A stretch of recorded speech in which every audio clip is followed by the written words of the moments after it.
12. I can only hope history will forgive me for not detailing more of our dinner. But I just couldn't. I can't focus was no longer possible for me. It was like the weight of century after century of emptiness crashed down on me all at once. Is it any wonder humans could grab hold of our hearts so easily? They, after all, still had theirs.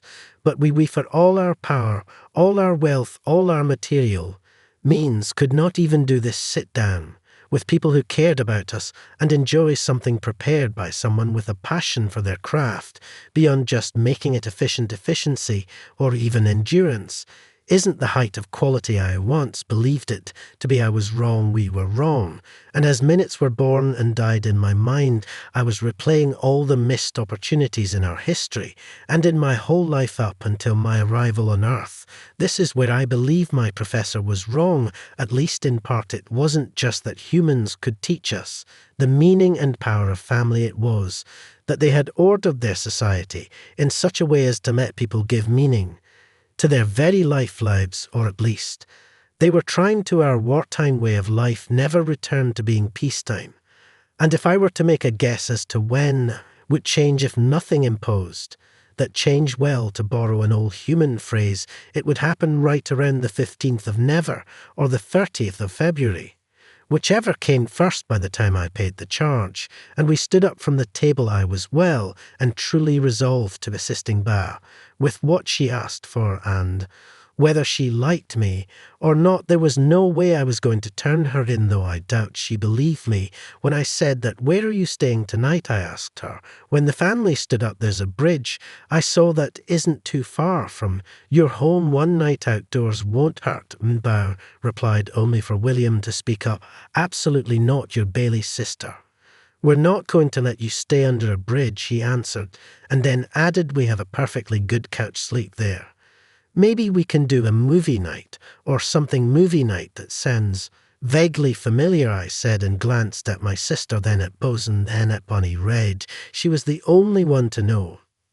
Everybody gets together and watches a movie. It's a lot of fun. Captain Archer did one with us when we arrived on his ship. It's how I was introduced to Earth's pirate. Past her tail was already wagging when she said that, and she adjusted her hat to give it a little tilt. Predictably, as we got up to leave, she drew attention. She had, after all, been the first of our species to land a ship on Earth, and she had been a player in the first broadcast game of ball. So when she rose to her feet to leave, she began to get attention. I suppose it was nothing less than a miracle that she hadn't drawn attention on entry. All it really took was one person. Hey, it's the pirate doggo. It was a child that said it.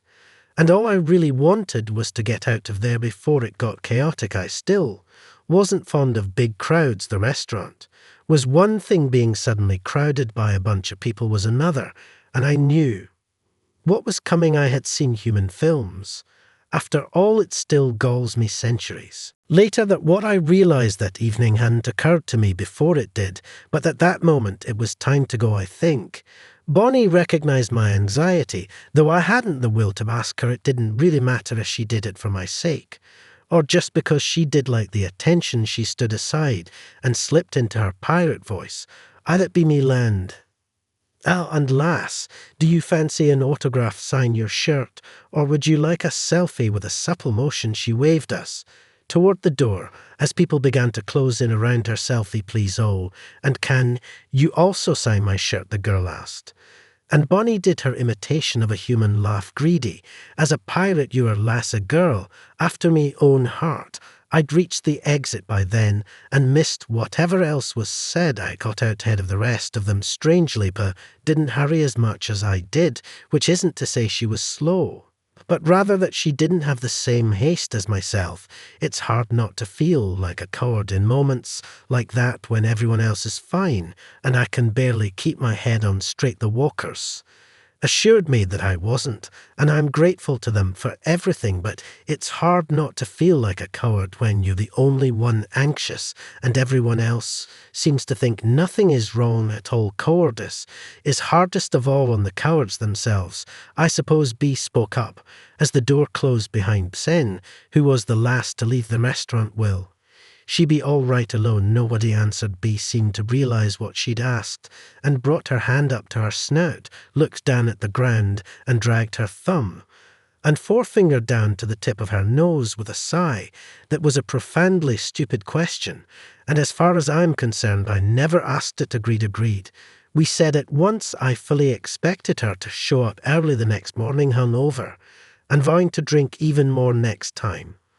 Whatever can be said of the Pirate Queen, she didn't ever lack commitment to whatever she was doing. It wasn't until we piled back into the car to go back to the Walker home that I realized something quite unfortunate, that Bonnie Red would not be sitting in my lap on the way home. Chapter 13. My mind was pretty well a mess by the time we got home, though I did my best to make sure nobody noticed the fact that it was dark out. Definitely helped hide that fact. Humans have very poor night vision without augmentation. I wondered if Byron was an exception. Humans had been modifying their soldiers for a long time. It wouldn't surprise me if his vision actually did work well at night. But even if it were, he was focused on the job right then, which meant I could be insularly focused. I was replaying every moment of history that I knew of from my own life, and from what I learned of my species' history since the chaotic age. For those who are not students of galactic history, some 18,800 years ago was a time of general chaos and war. A lot of species gained interstellar travel within decades or centuries of each other and began to explore. Some did so with remote vessels, some did so with crewed vessels, but the response to an inhabited galaxy full of neighbors was reactionary. Violence begat violence, and prey-evolved species, I may be voicing bias here, seem to lash out to excess at predator-evolved species, and since damning are particularly dangerous looking, as well as dangerous. In fact, peace was hard to make from what I knew with my limited education in history. Our entire world militarized and centered around production of ships, weapons, advanced technology, and modifying our soldiers. Dissidents were seen as threats to victory. Everything was set into the preservation of our species from the violence of those who were terrified of us. We were not wholly innocent, I am sure. But the fact is, not every species that existed then exists today. Their cold, dead worlds remain a silent monument to the past. I suppose that since a generation of us came of age and spent decades at war, and all that didn't serve the war effort was scrapped or warehoused or simply forgotten, we just never changed back. Even at the time of writing this first edition, the truth is we came perilously close to another time of war. But a few decades earlier, arguably, the very first great accomplishment of humanity was done by complete accident. Their arrival into the galactic community and the destruction of the Zenti raiders to rescue a passenger ship on which my own professor rode before he ever met a human gave the community pause and let us all step back. The subsequent reputation that humans built for essentially having murder fuel in their veins instead of blood also had a hand in that reluctance. The night of our car ride back to the Walker home, I didn't know how much of a role the first face-to-face contact between Demis and human had in our peaceful coexistence in the present. But as you now live in a time of peace, at least if you read the finished copy of this text, we now all know it proved important. Humanity gave the galaxy some breathing room, being both neutral with no past history of war and with a great capacity for military violence.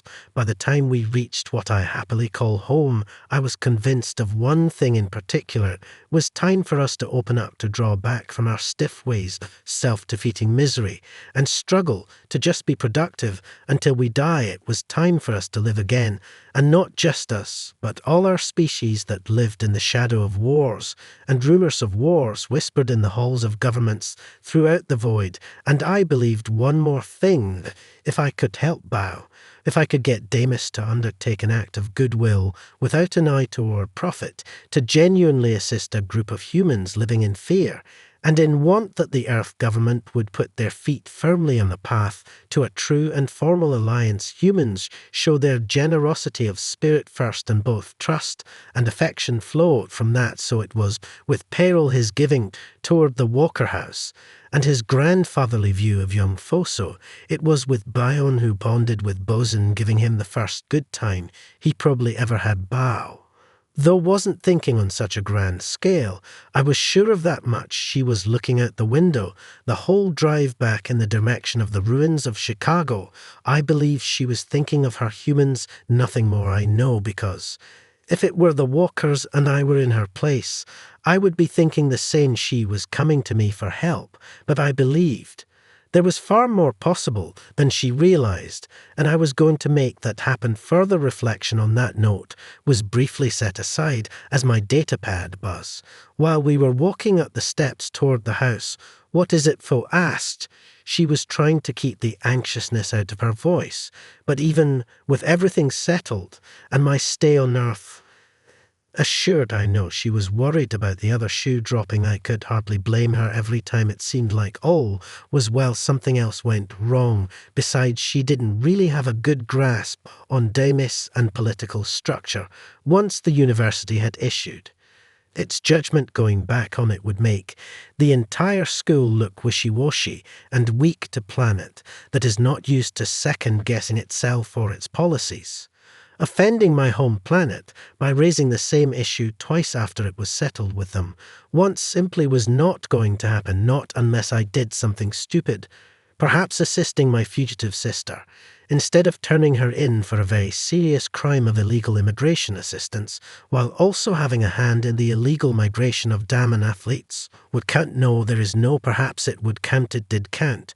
But it wouldn't matter unless I got caught. That's an outlier, thought I told myself, and you know what, I was okay with that. And as for the message, well, that was just fantastic news, which I badly needed. Right about then, chapter 14, so movie night. I guess we can go ahead and start. Who knows how long Red will be, Williams said as we filed in. I made a mental note of the nickname he'd given her. Red. Humans are particular about names. It confuses many a first anthropology student so much that they switch to studying a different species. In entirely recalling my initial studies in university, a student from a species I wasn't familiar with said this: so they get a name from their family history. They get a name for themselves, then they sometimes change their family name due to long-term mating, but sometimes don't. But also they have middle names that they don't use unless they want to, but also add numbers to mark generations. And on top of that, they also get names from the ones they're most familiar with, but those names can change whenever they make a new group of companions. And a Homo sapien might change his name just because he wants to. I quit. None of us thought poorly of the one who moved on to a different species. Nicknames come in two forms of representation: hatred or camaraderie. Telling the difference was based on direct observation of the named individual. If they expressed signs of sadness or anger at the name, it was given out of mockery, a means of gaining power over the other person and enjoy the ability to hurt them with a word if done in affection. The named individual based in that warmth and expressed happiness to see the person using it. Both forms of use express a kind of friendly intimacy, but where one was violating and cruel, the other was affectionate and almost familial, homing in on the understanding of the power humans gave to names was surprisingly easy for me, though I can't say exactly why. So what did Williams' casual use of the name Red say about how he saw her? Captain Bonnie Red was definitely an outlier. She had an even easier time than I in human society, even if we take into account her early familiarity with the species. But there was more to it than that. She had charisma. When she gave orders, she expected them to be followed. Where she led, her sailors followed. When she spoke, people listened, even humans. She was able to show direct and immediate interest in total strangers and greeted a whole planet like they were friends who had been away for a long time. Maybe she should have been our ambassador to Earth. I suppose in a way she was, but in that moment, thinking of William's casual assigning of a shortened name to her, I think it said he saw her as a friend, but what do we watch? Rebecca asked, while she walked past into the kitchen to relieve the babysitter and see to Michael something animated. Oh, I know the perfect one. I read about it in my film history class. F chimed in. Then I'll get the popcorn and soda. William offered while the rest of us made ourselves comfortable chairs, were moved around, seats were claimed on the couch, and the coffee table moved into place while Faye went through the streaming channels. She could have done it by voice command alone, but I believe she wanted it to be a surprise. She was bing back and forth and humming the Anine tune from before while my sister looked at her and the rest of the house with a confused kind of it wasn't. Until I nodded to her and said sit in a pitch. The human ear could not have heard that Beau claimed a seat on the couch. The smell of popcorn was thick in the air. But no sooner did the microwave beep than Faye used the household intercom and shouted, "Daw, can we get the D extra special butter? Is there another way to have popcorn, Faven?" He shouted back to her from the kitchen. "These humans are very loud," Bay remarked offhandedly. "These can afford to be sin," said, with the passive confidence of our hulking behemoths. "Mine can't be. They worry about causing collapses in the buildings or cave-ins in the tunnels, or dangerous creatures that have settled in the area. This is like what they call heaven," B replied, "and it wasn't as hard for me to picture as you would think. I didn't always know I wanted to study humans. Before settling on them, I was looking at other species and learning some of the histories of the worlds and peoples to rise up to travel the stars. Out of all these places, humans have perhaps the most singularly hostile place for life. Not for nothing are they considered death worlders. Just the fact that they breathe a corrosive and explosive gas that is produced by plants that ingest a toxic gas sets them apart. They don't even have any sex in their atmosphere. To make it any safer, all those who live today are the survivors of apocalyptic nightmares many times over, and yet on a world like this one they have taken hell and turned it into heaven. I should show more academic disinterest and detachment toward this work, but by this time, during the third in my series of journals, spanning my life on Earth, I'd come to love them.